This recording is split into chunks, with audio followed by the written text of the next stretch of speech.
Welcome back. So today we're going to take a look at the KZ ZSX. This is KZ's new 7BA 1DD set, and it's about as close to a replacement for the ZSX as we're going to get in the short term.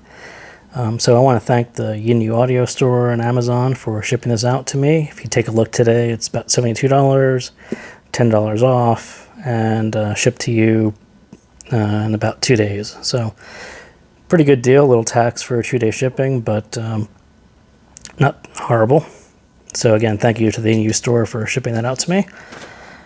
So here we go with the KZ ZSX. So what everyone wants to know is it really a ZSX replacement?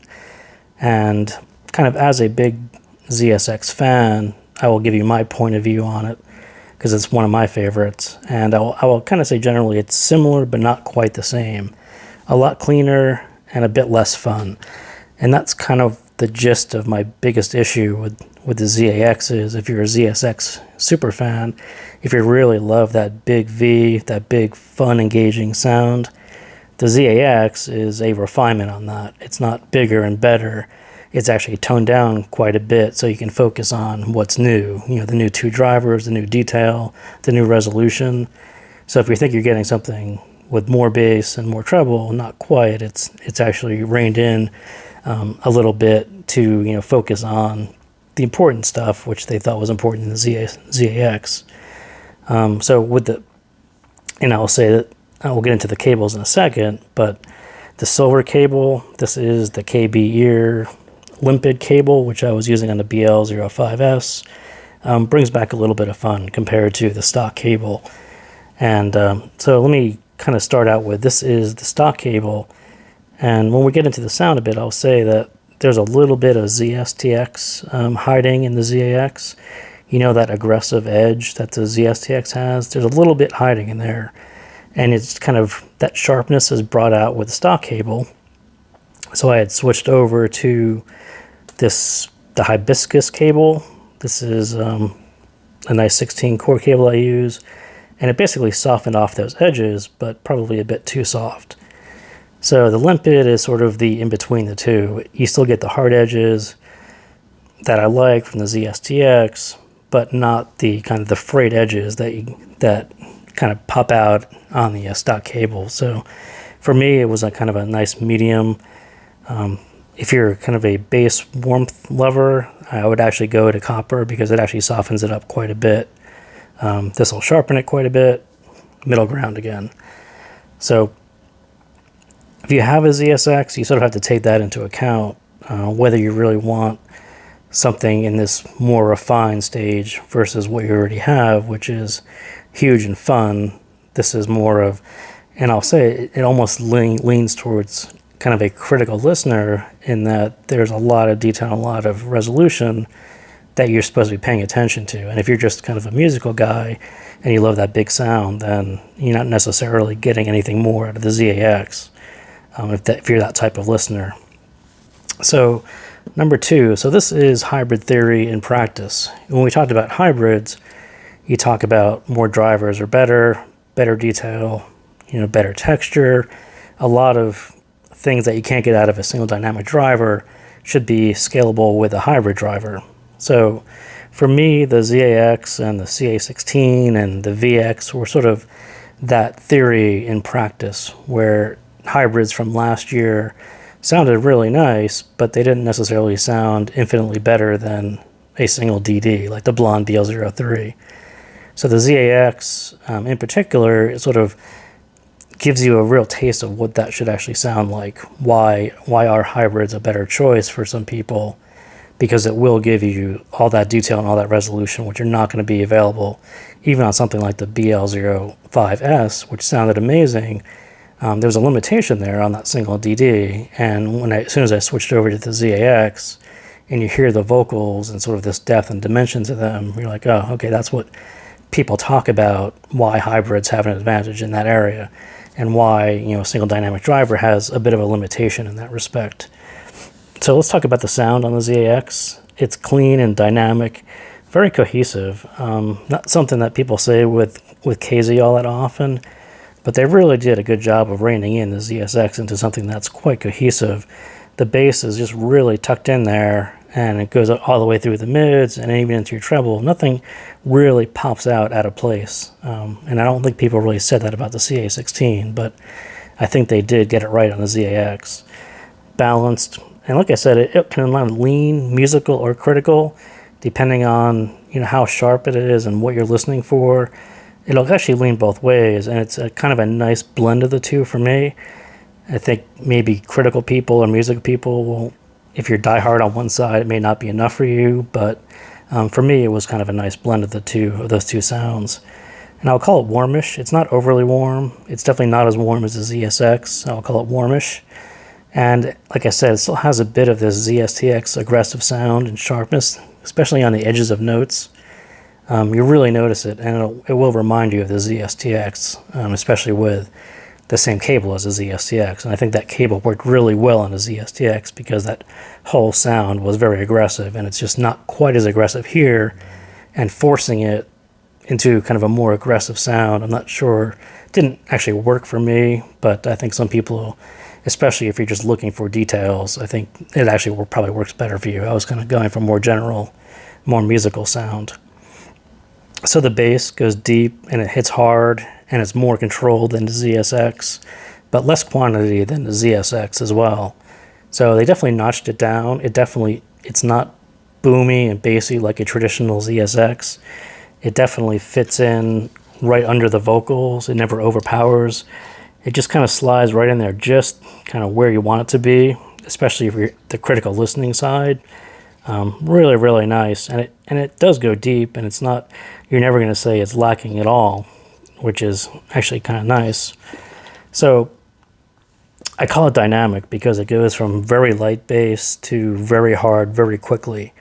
And even if you listen to this beginning bit in Harry Styles' Watermelon Sugar, where it's just his voice, and it starts off with just his voice, and then you'll hear just a little bit of low end around his voice, and then the bass starts to kind of gradually work in all the way up to about the first 50 seconds.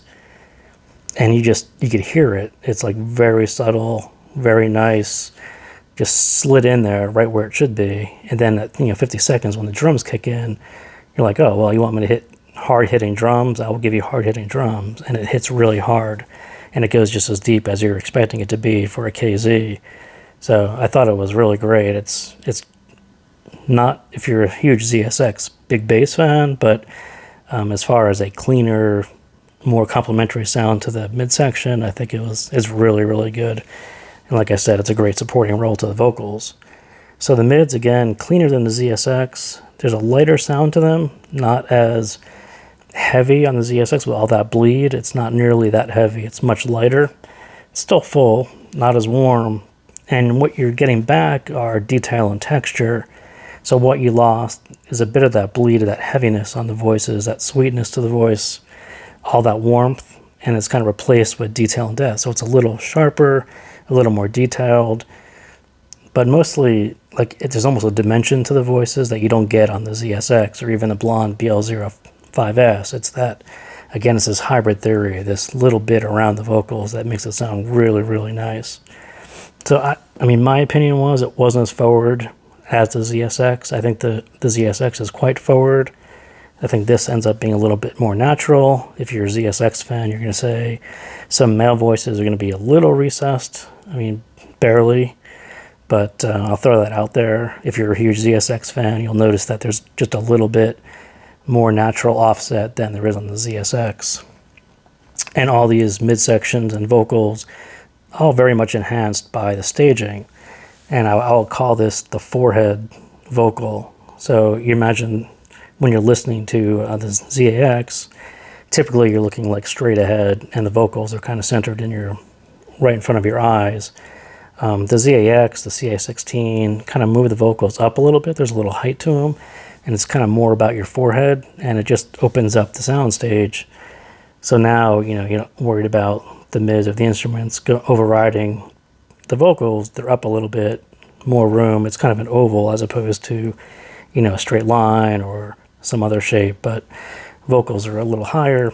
It's great. It's just, I talked about it on the CA16 a lot. It's really hard to describe how nice it sounds, and I think it sounds even better on the ZAX. So So the song that popped out to me, which is not even a special song, KZ This Girl, it, her voice, the instruments, the horns, the detail and the resolution, the staging, the bass thump, everything comes together on this one song. And I've never really called out that song on an IEM, but as soon as I hit it on the ZAX, I'm like, yeah, that's exactly, this thing is hitting everything that the KZ guys wanted you to hear, kind of comes through in that one song. And super, super nice. So I'll throw that out there. It's a good song if you haven't listened to it in a while. So the treble, I would call it closer to the ZSX than the CA16. I thought the CA16 rolled off a little too early for me. It just needed to be a bit stronger, a little higher level. I mean, both are kind of extended, but the ZAX, I think, is much more closer to the ZSX than the CA16, which is something I preferred anyway. So I will say it's quite extended and balanced out with the deep bass.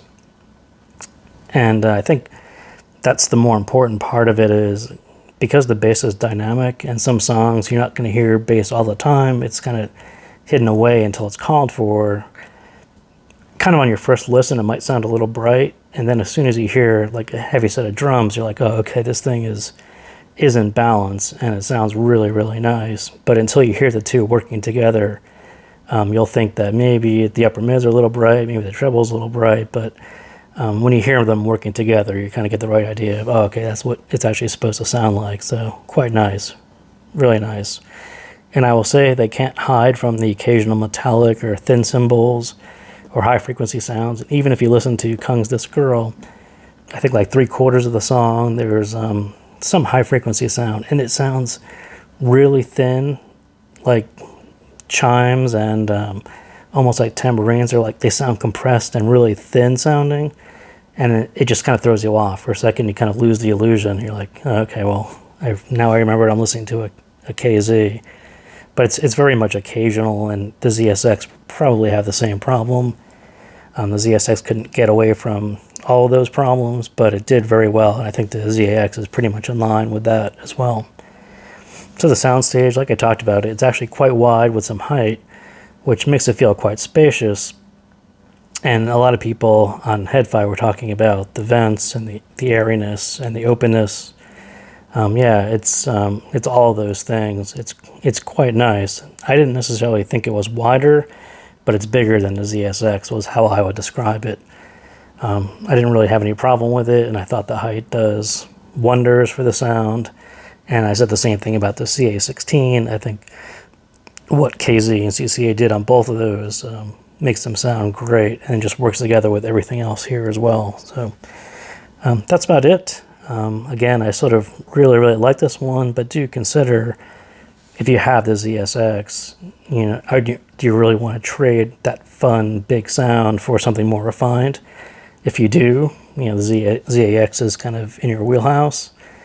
If you're looking for something just as fun as the ZSX, I'd probably wait and see what else KZ has on their product portfolio going forward. So again, thank you for tuning in, and I'll see you next time.